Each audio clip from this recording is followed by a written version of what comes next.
ಎಲ್ರಿಗೂ ನಮಸ್ಕಾರ. ಪುಷ್ಪ ಶೆಟ್ಟಿಸ್ ಕುಕಿಂಗ್ ಡೈರಿಗೆ ಸ್ವಾಗತ. ನಾನಿವತ್ತು ಫ್ರೆಶ್ ಲಿಚ್ಚಿ ಹಣ್ಣಿನೊಂದಿಗೆ ಬಂದಿದ್ದೀನಿ. ಇದರಿಂದ ಒಂದು ಸೂಫ್ಲೆಯನ್ನು ಮಾಡೋಣ ಅಂತಿದ್ದೀನಿ. ಅದಕ್ಕೆ ನಾನಿಲ್ಲಿ ಒಂದು 1/4 kg ಆಗುವಷ್ಟು ಲಿಚ್ಚಿನ ಸಿಪ್ಪೆನೆಲ್ಲ ತೆಗೆದು ಅದರ ಸೀಡ್ಸನ್ನೆಲ್ಲ ತಗೊಂಡು ಸಣ್ಣ ಸಣ್ಣ ಪೀಸನ್ನಾಗಿ ಕಟ್ ಮಾಡ್ಕೊಂಡು ಬಂದಿದ್ದೀನಿ. ಈಗ ನಾನೇನಿಲ್ಲಿ ಕಟ್ ಮಾಡಿ ಇಟ್ಕೊಂಡಿದ್ದೀನಿ, ಈ ಲಿಚ್ಚಿನ ಒಂದು ಶುಗರ್ ಸಿರಪ್ಪಲ್ಲಿ ಒಂದು ಅರ್ಧ ಗಂಟೆ ನೆನೆಸಿಡಬೇಕು. ಅದಕ್ಕೆ ನಾನಿಲ್ಲಿ ಒಂದು 50 ಗ್ರಾಮ್ನಷ್ಟು ಶುಗರನ್ನು ತೊಗೊಂಡಿದ್ದೀನಿ. ಒಂದು 100 ml ನೀರನ್ನು ತೊಗೊಂಡಿದ್ದೀನಿ. ಈಗ ಶುಗರ್ ಮತ್ತು ನೀರನ್ನು ಹಾಕಿ ಚೆನ್ನಾಗಿ ಶುಗರ್ ಸಿರಪ್ಪನ್ನು ಮಾಡೋಣ. ಈಗ ತಗೊಂಡಂಥ ಶುಗರ್ ಮತ್ತು ನೀರನ್ನು ಹಾಕಿ ಕುದಿಲಿಕ್ಕೆ ಇಟ್ಟಿದ್ದೀನಿ. ಇದೀಗ ಆಗಿದೆ. ಈಗ ಗ್ಯಾಸನ್ನು ಆಫ್ ಮಾಡೋಣ. ಈಗ ನಾನೇನು ಶುಗರ್ ಸಿರಪ್ಪನ್ನು ಮಾಡಿಟ್ಕೊಂಡಿದ್ದೀನಿ, ಈಗ ಈ ಕಟ್ ಮಾಡಿ ಇಟ್ಕೊಂಡಂಥ ಲಿಚ್ಚಿಗೆ ಹಾಕ್ತಾ ಇದ್ದೀನಿ. ಚೆನ್ನಾಗಿ ನೆನಿಲಿ. ಈಗ ಇದರದ್ದು ನೆಕ್ಸ್ಟ್ ಪ್ರೊಸೀಜರ್ ಏನಂತ ನೋಡೋಣ. ನಾನಿಲ್ಲಿ ಲಿಚ್ಚಿ ಸೂಪ್ಲೇನ್ ಮಾಡಲಿಕ್ಕೆ ಒಂದು ಅರ್ಧ ಲೀಟ್ರ್ ಹಾಲನ್ನು ಕಾಯಿಸಿಟ್ಕೊಂಡಿದ್ದೀನಿ. 200 ml ಆಗುವಷ್ಟು ಕಂಡೆನ್ಸ್ಡ್ ಮಿಲ್ಕನ್ನು ತೊಗೊಂಡಿದ್ದೀನಿ. 100 ml ಆಗುವಷ್ಟು ಫ್ರೆಶ್ ಕ್ರೀಮನ್ನು ತೊಗೊಂಡಿದ್ದೀನಿ. 1.5 ಟೇಬಲ್ ಸ್ಪೂನ್ ಆಗುವಷ್ಟು ಜಿಲೇಟಿನ್ನ ತೊಗೊಂಡಿದ್ದೀನಿ. ಇದನ್ನು ನೀರಿನಲ್ಲಿ ನೆನೆಸಿಟ್ಟಿದ್ದೀನಿ. 50 ಗ್ರಾಮ್ ಆಗುವಷ್ಟು ಸಕ್ಕರೆ ಪೌಡ್ರನ್ನ ತೊಗೊಂಡಿದ್ದೀನಿ. ಈಗ ಜಿಲೇಟಿನನ್ನು ಕರಗಿಸ್ಕೊಂಡು ಬರೋಣ.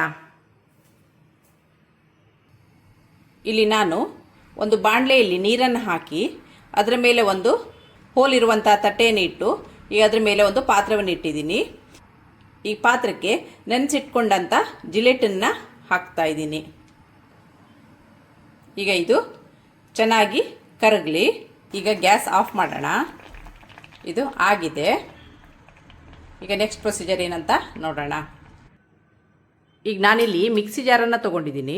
ಅದಕ್ಕೆ ಶುಗರ್ ಸಿರಪ್ಪಲ್ಲಿ ನೆನೆಸಿಟ್ಟಂಥ ಲಿಚ್ಚಿಯನ್ನು ಹಾಕ್ತಾಯಿದ್ದೀನಿ. ಇದರಲ್ಲಿ ಅರ್ಧಾಂಶ ಲಿಚ್ಚಿಯನ್ನು ನಾನು ಎತ್ತಿಟ್ಕೊಂಡಿದ್ದೀನಿ.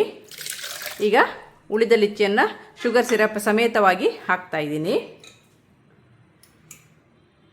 ಅರ್ಧ ಲೀಟ್ರು ಕಾಯಿಸಿಟ್ಟಂಥ ಹಾಲನ್ನು ಸೇರಿಸ್ತಾ ಇದ್ದೀನಿ. ಮಿಲ್ಕ್ ಮೇಡನ್ನು ಹಾಕ್ತಾಯಿದ್ದೀನಿ.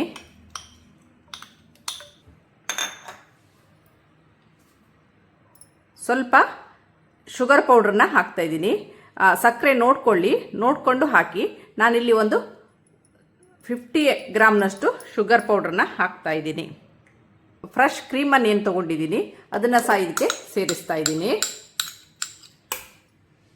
ಈಗ ಇದನ್ನೆಲ್ಲ ಮಿಕ್ಸ್ ಮಾಡ್ಕೊಳ್ಳೋಣ. ಈಗ ನಾನು ಇದಕ್ಕೆ ಕರಗಿಸಿಕೊಂಡಂಥ ಜಿಲೇಟನ್ನು ಸೇರಿಸ್ತಾ ಇದ್ದೀನಿ. ಸೇರಿಸಿ ಒಂದು ಸಾರಿ ಮಿಕ್ಸರ್ನಲ್ಲಿ ಪಲ್ಸ್ ಮಾಡ್ಕೊಂಡು ಬರೋಣ.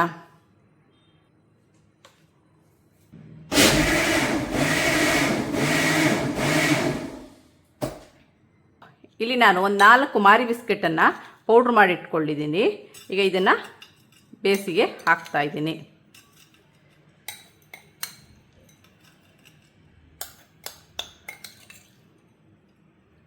ಈಗ ಮಿಕ್ಸರ್ನಲ್ಲಿ ಪಲ್ಸ್ ಮಾಡ್ಕೊಂಡು ಬಂದಂಥ ಲಿಕ್ವಿಡನ್ನು ಇದಕ್ಕೆ ಹಾಕ್ತಾ ಇದ್ದೀನಿ.